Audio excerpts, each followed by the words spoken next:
ಆಗಲ್ಲ. ಏನು ಜಮೀನುಗಳಿಗೆ ಇದಕ್ಕೆ ಹರಿಸ್ತಾ ಇದ್ದಾರೆ ಅದು ಒಳ್ಳೆ ನೀರಲ್ಲ, ಅದರಲ್ಲಿ ಬೆಳೆಯೋ ಬೆಳೆಗಳು ಕೂಡ ಕಲ್ಮಶ ಆಗಿರುತ್ತೆ. ಅದಕ್ಕೆ ನೀವು ಸರ್ಕಾರಕ್ಕೆ ಏನು ಸಲಹೆ ಕೊಡ್ತೀರಾ ಸರ್, ಕ್ಯಾಪ್ಟನ್ ಸರ್? ನೀವು ತಜ್ಞರಿರೋದ್ರಿಂದ ನಿಮ್ಮ ಮಾತಾದರೂ ಅವ್ರು ಕೇಳಲಿ ಅಂತ ಅಷ್ಟೇ. ಇದು ಸೂವೇಜ್ ಟ್ರೀಟ್ಮೆಂಟು ಮೊದಲು ಒಂದು ಸ್ಟ್ಯಾಂಡರ್ಡ್ ಇತ್ತು. ಈ ಗುಣಮಟ್ಟ ಟ್ರೀಟ್ಮೆಂಟ್ ಆದಮೇಲೆ ಅದನ್ನು ನಾವು ಸೆಕೆಂಡ್ರಿ ಟ್ರೀಟ್ಮೆಂಟ್ ಅಂತ ಕರಿತೀವಿ, ಪ್ರೈಮರಿ ಅಂತೀವಿ, ಟರ್ಸರಿ ಅಂತೀವಿ, 3 ವಿಧಾನ. ಟರ್ಸರಿ ಟ್ರೀಟ್ಮೆಂಟು ಮಾಡಿಬಿಟ್ರೆ ನೀರು ಕುಡಿಲಿಕ್ಕೆ ಯೋಗ್ಯವಾಗಿರುತ್ತೆ. ಸೆಕೆಂಡ್ರಿ ಟ್ರೀಟ್ಮೆಂಟು ಕುಡಿಲಿಕ್ಕೆ ಯೋಗ್ಯ ಇರಲ್ಲ. ಅದನ್ನು ಮತ್ತೆ ಕೆರೆಯೊಳಗೆ ತುಂಬಿಸ್ಬೇಕು. ಅದು ಆಮೇಲೆ ಅದನ್ನು ಆಕ್ಸಿಡೇಷನ್ ಆದಮೇಲೆ ಅದನ್ನು ಮತ್ತೆ ಟ್ರೀಟ್ ಮಾಡಿ ಉಪಯೋಗಿಸ್ಕೋಬೋದು. ನಮ್ಮಲ್ಲಿರೋ ಸೂವೇಜ್ ಟ್ರೀಟ್ಮೆಂಟ್ ಪ್ಲ್ಯಾಂಟ್ಗಳು ಈಗ ಏನು BWSSB ಕೆಳಗೆ 34-35 ಇದೆ ಅಂತೆ, ಎಲ್ಲವೂ ಟೆರ್ಷರಿ ಟ್ರೀಟ್ಮೆಂಟ್ ಲೆವೆಲ್ಗೆ ಇಲ್ಲ. ಕೇವಲ ಒಂದು 2-3 ಮಾತ್ರ ಟೆರ್ಷರಿ ಟ್ರೀಟ್ಮೆಂಟ್ ಇದೆ, ಮಿಕ್ಕಿದ್ದೆಲ್ಲ ಸೆಕೆಂಡ್ರಿ ಟ್ರೀಟ್ಮೆಂಟ್ ಇದೆ. ಅದಕ್ಕೆ ಏನು ಮಾಡ್ತಾ ಇದ್ದಾರೆ, ಆ ನೀರನ್ನ ಕೆರೆಗೆ ತುಂಬಿಸ್ತಾ ಇದ್ದಾರೆ.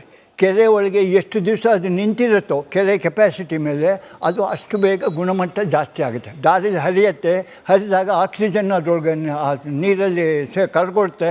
ನೀರಲ್ಲಿ ಹೆಚ್ಚೆಚ್ಚಿಗೆ ಆಕ್ಸಿಜನ್ ಕರಗಿದಾಗ ಅದರೊಳಗೇನು BOD ಅಂತ ಏನು ಅಂಶ ಕೇಳ್ತೀವಿ ಅದು ಕಮ್ಮಿ ಆಗ್ತಾ ಹೋಗುತ್ತೆ. ಆಮೇಲೆ ಬ್ಯಾಕ್ಟೀರಿಯಲ್ ಕ್ವಾಲಿಟಿನೂ ಇಂಪ್ರೂವ್ ಆಗುತ್ತೆ. ಆ ನೀರು ಕುಡಿಲೂಬೋದು, ಬಟ್ ಅದು ಕುಡಿಯೋಕ್ಕೂ ಶುದ್ಧಿ ಮಾಡಿ ಕುಡಿಯೋದು ಭಾಳ ಒಳ್ಳೆಯದು. ಅದು ಡೈರೆಕ್ಟ್ ಕುಡಿಯೋದು ಒಳ್ಳೆಯದಲ್ಲ, ಬಟ್ ಬೆಳೆಗಳಿಗಂತೂ ಏನೂ ಹಾನಿ ಆಗಲ್ಲ. ಇದು ಈಗ ಮಾಡ್ತಾ ಇರೋ ಪರಿಸ್ಥಿತಿ. ಹಾಗಾಗಿ ಕೆಲವಿಗೆ ನಿಮಗೆ ಒಂದು ಸತಿ ವಾಸನೆ ಬರುತ್ತೆ, ಅದು ನಿಂತರೆ ಅದರಲ್ಲಿ ಇನ್ನೂ ಆರ್ಗ್ಯಾನಿಕ್ ಮ್ಯಾಟರ್ ಇದೆ ಅಂತ ಅನಿಸುತ್ತೆ. ಇವಾಗ ಸಿಟಿಲಿ 1 ಡೇ ಅಥವಾ 1 ಅವರ್ ನೀರು ಬಂದಿಲ್ಲ ಅಂದರೆ BWSSBಗಾಗಲಿ BBMPಗಾಗಲಿ ಕಾಲ್ಸ್ಗಳು ಹೋಗುತ್ತೆ. ಆದರೆ ಹಳ್ಳಿಗಳಲ್ಲಿ ದಿನಗಳ್ಗಟ್ಲೆ ಅಲ್ಲ, ವಾರನ್ಗಟ್ಲೆ ಅದು ನೀರು ಬರಲ್ಲ. ಮೋರೋವರ್ ಅಲ್ಲಿ ಏನಾಗ್ತಿದೆ ಅಂದರೆ ಪರ್ಸ್ನಲ್ ಟಾರ್ಗೆಟ್ಗಳಂತ ತುಂಬ ನಡೀತಾ ಇದೆ. ಇವಾಗ ಇವ್ರಿಗೆ ನೀರು ಬಿಟ್ಟರೆ ಇವ್ರು ಇಲ್ಲೇ ಉಳ್ಕೊಂಡ್ಬಿಡ್ತಾರೆ, ನಾವು ಯಾಕೆ ಇವ್ರಿಗೆ ನೀರು ಬಿಡಬೇಕು ಅನ್ನೋದು ತುಂಬ ನಡೀತಾ ಇದೆ. ಅಂಥದಕ್ಕೆ ಏನು ಸೊಲ್ಯೂಷನ್ ಕೊಡ್ಬೋದು? ಯಾಕಂದರೆ ಬರೀ ಟೆಕ್ನಿಕಲ್ ಮಾತಾಡಿದ್ರೆ ಒಂದಷ್ಟು ಜನಕ್ಕೆ ಅರ್ಥ ಆಗುತ್ತೆ. ನೀರು ಗಂಟೆಗೆ ಸಂಬಳ ಕೊಡಕ್ಕೆ ಹೇಳಿ. ನೀರು ಗಂಟೆಗಳು 2 ಆತ್ಮಹತ್ಯೆ ಮಾಡ್ಕೊಂಡವ್ರೆ. ಕಳೆದ 36 ತಿಂಗಳಲ್ಲಿ 2 ಆತ್ಮಹತ್ಯೆ ಮಾಡ್ಕೊಂಡಿದ್ದಾರೆ. ಸಂಬಳಗಳು ಕೊಡದೆ 28 ಅಧಿಕಾರಿಗಳು ಆತ್ಮಹತ್ಯೆ ಮಾಡ್ಕೊಂಡಿರೋದು. 8 ಜನ ಡೆತ್ ನೋಟ್ ಬರೆದು ಆತ್ಮಹತ್ಯೆ ಮಾಡ್ಕೊಂಡವ್ರೆ. ಲೈಬ್ರರಿನಿಗೆ ಸಂಬಳ ಕೊಡಕ್ಕೆ ಸರ್ಕಾರದಲ್ಲಿ ದುಡ್ಡಿಲ್ಲ. ಆಗಲೇ ನಮ್ಮ ಸ್ನೇಹಿತರು ಹೇಳ್ತಾ ಇದ್ರು 5G ಸರ್ಕಾರ. ಇದು 5G ಅಲ್ಲ, 5C ಸರ್ಕಾರ ಆಗ್ಬಿಟ್ಟಿದೆ. ಕರಪ್ಷನ್, ಕೊಲಾಪ್ಸ್, ಕ್ರೈಸಿಸ್, ಕ್ರಿಮಿನಲೈಸೇಷನ್ ಈ ಸರ್ಕಾರ.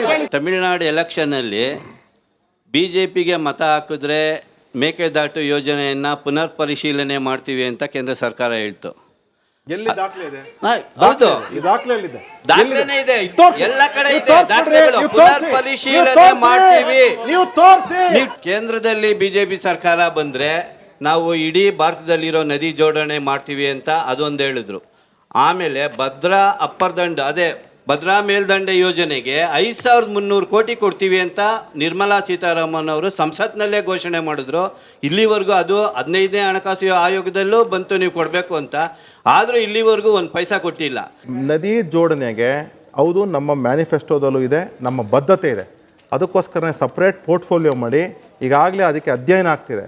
ನೀವು ಕೆಲವು ಯೋಜನೆಗಳೇನು ಅಂತ ಹೇಳಿದ್ರೆ ಏನು ನಾಳೆ ಬೆಳಗ್ಗೆ ಯೋಚನೆ ಮಾಡಿ ಮಾಡೋಕ್ಕಾಗಲ್ಲ. ಯಾಕಂದರೆ ನದಿ ಅನ್ನತಕ್ಕಂಥ ನದಿ ಜೋಡಣೆ ಏನಿದೆಯಲ್ಲ, ಇದೊಂದು ದೊಡ್ಡ ಸಬ್ಜೆಕ್ಟ್ ಎಕ್ಸ್ಪರ್ಟ್ ಇದೆ.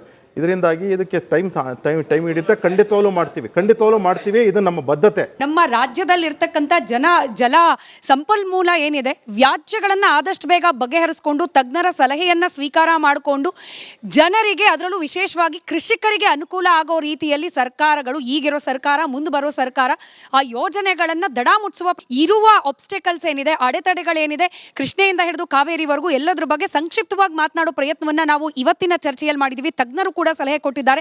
ಇದನ್ನು ಸರ್ಕಾರವು ಆಲಿಸಲಿ ಅಂತ ನಿರೀಕ್ಷೆ ಮಾಡ್ತಾ ಇವತ್ತಿನ